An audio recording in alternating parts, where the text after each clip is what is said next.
Bonjour, voici une petite vidéo en deux parties qui vise à reprendre toutes les notions donc très importantes de la première S pour aborder donc sereinement le difficile programme de la terminale S. Il ne sera pas présenté donc comme en première sous la forme d'un fil rouge historique, mais on va s'attacher à reprendre les notions donc de géophysique puis de géochimie qui permettent de comprendre le fonctionnement général de la planète Terre et la composition et le comportement des lithosphères océaniques et continentales.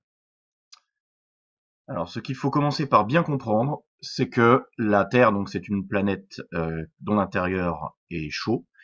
Il y a donc ce qu'on appelle un gradient géothermique que l'on étudiera plus en détail cette année, qui voit en fait la température augmenter avec la profondeur. Plus on va vers le centre de la Terre, plus il fait chaud. Et cette chaleur, donc, cherche à s'évacuer. L'origine, avant de parler de l'origine de cette chaleur, voyons les points où se concentre finalement l'essentiel de la chaleur en surface. Vous avez vu en classe de première S que les points les plus chauds, les zones les plus chaudes coïncident donc soit avec les dorsales océaniques, qui sont des lieux donc de divergence des plaques tectoniques lithosphériques, nous y reviendrons, et de production de magma à chimie basaltique, voir la vidéo donc volet numéro 2 géochimie, et aussi donc au niveau de points chauds que nous avons également étudié en classe de première S.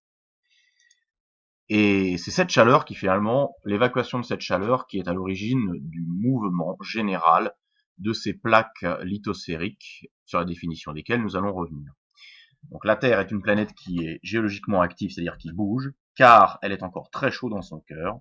Au centre de la Terre, les températures atteignent les 6000 degrés. Cette chaleur a une origine double.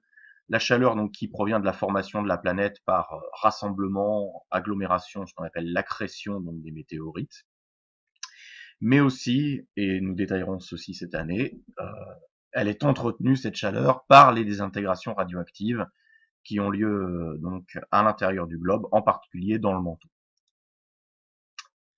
Et donc cette chaleur, elle a tendance à s'évacuer, à s'échapper et est dissipée donc par la surface. Pour atteindre la surface à travers donc les roches solides du manteau, la chaleur utilise deux moyens, la convection, donc qui est un déplacement de chaleur associé à un déplacement de matière, et la conduction, qui est un déplacement de chaleur, mais sans que la matière ne bouge. La convection a pu être illustrée donc par les mouvements de l'eau dans une casserole, par exemple. Ça, c'est de la convection. La chaleur s'échappe vers la surface de la casserole en faisant donc bouger l'eau. Par contre, la conduction, la casserole elle-même est en métal. Les conditions de température et de pression font que ce métal donc permet de transmettre la chaleur. Le métal est un bon conducteur de la chaleur. Et justement, il est conducteur, il conduit la chaleur, il n'est pas convecteur, c'est-à-dire qu'il ne bouge pas ce métal dans ces conditions en même temps que il est traversé donc par un flux de chaleur. Alors voici un schéma que vous avez pu voir donc en bilan de l'année de première S. Ce schéma donc en coupe d'un demi-globe montre que la dissipation de la chaleur se fait donc par convection en fait dans l'essentiel du manteau.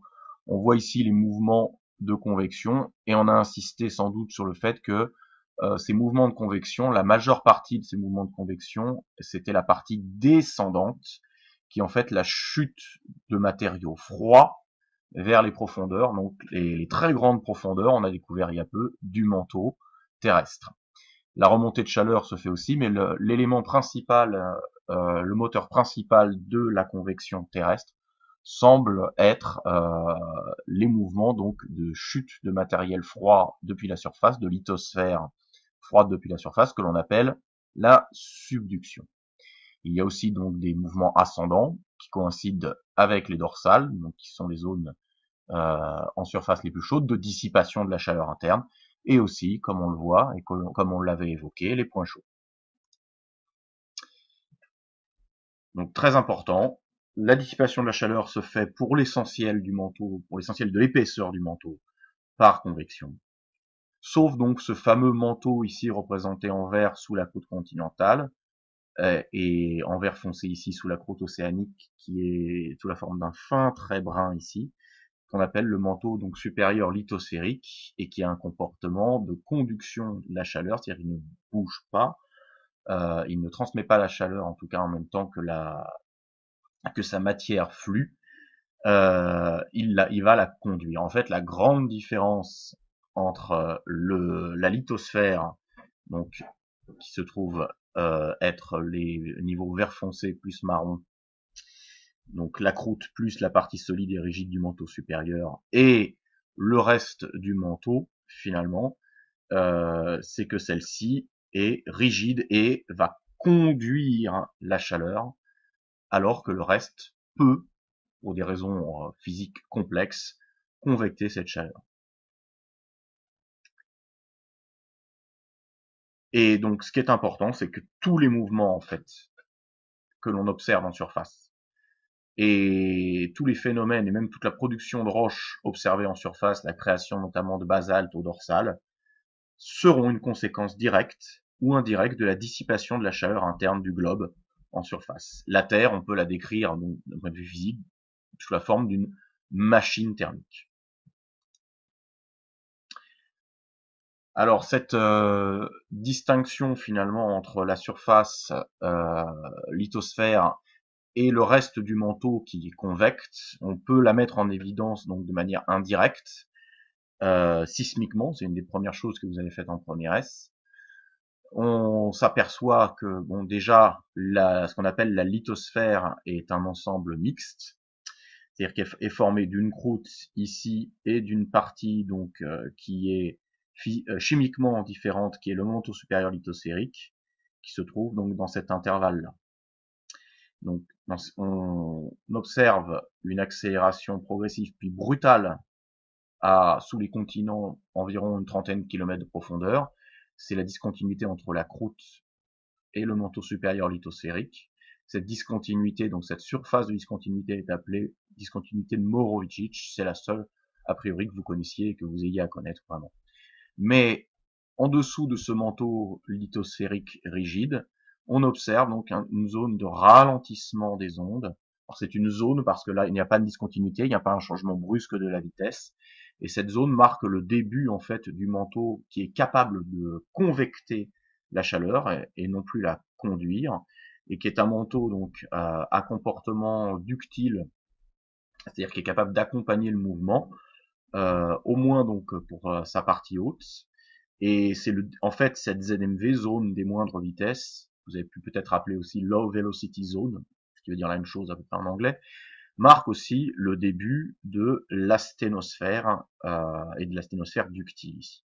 Donc on observe ce début à peu près à 130 km sous les continents et 90 km sous les continents, sous les océans, sous les lithosphères océaniques, pardon. Si vous retenez à peu près 100 km de profondeur pour la fin finalement de la lithosphère, c'est bien.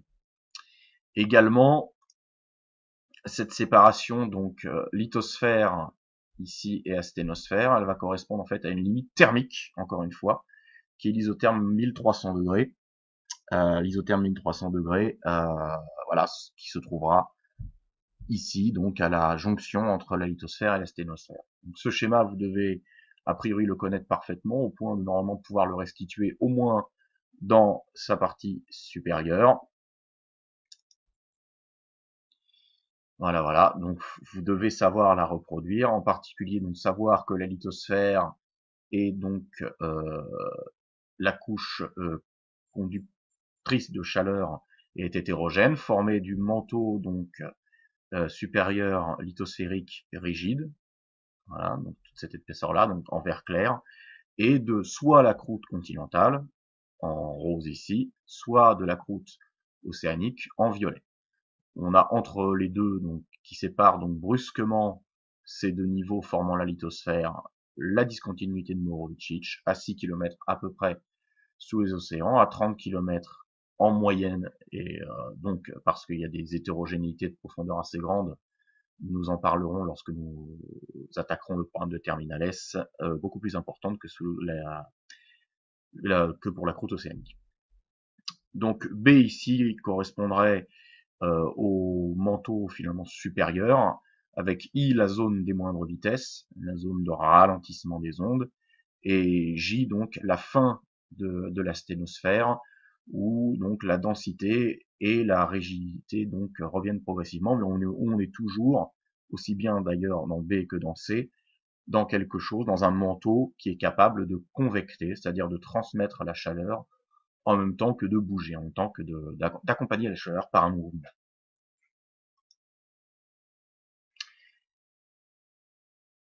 Donc, je vous donnerai parallèlement ce polycopier écrit, histoire que vous en ayez une trace visuelle en plus de la vidéo. Et donc j'ai insisté sur les légendes les plus importantes. Donc A, qui correspond soit à G plus H, soit à F plus H, c'est la lithosphère, ça c'est à posséder parfaitement.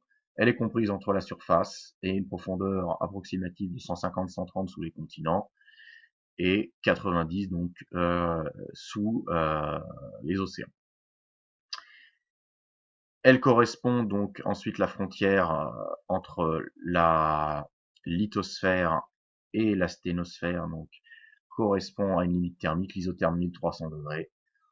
Au-delà, les roches auparavant au comportement rigide adoptent un comportement ductile, donc qui accompagne le mouvement, ne casse pas.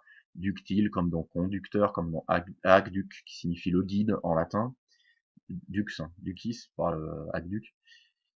Aqueduc, c'est qui conduit l'eau. Voilà, j'ai fini la parenthèse étymologique.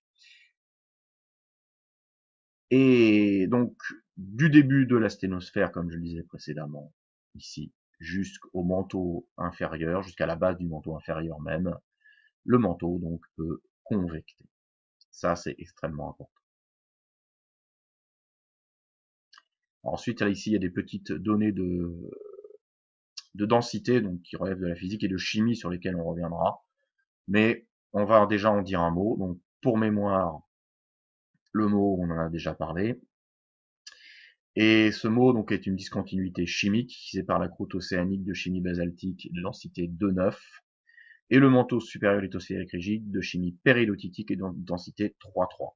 C'est pour cela qu'on a une brusque accélération des ondes, c'est parce qu'on passe d'une densité de donc 2,9 ou 2,7 pour la croûte continentale à une densité de 3,3 et que plus les roches sont rigides, sont denses, pardon, plus les ondes s'y propagent vite. Ça relève également donc du programme de première. D'où cette brusque accélération ici, que l'on interprète comme une surface de discontinuité.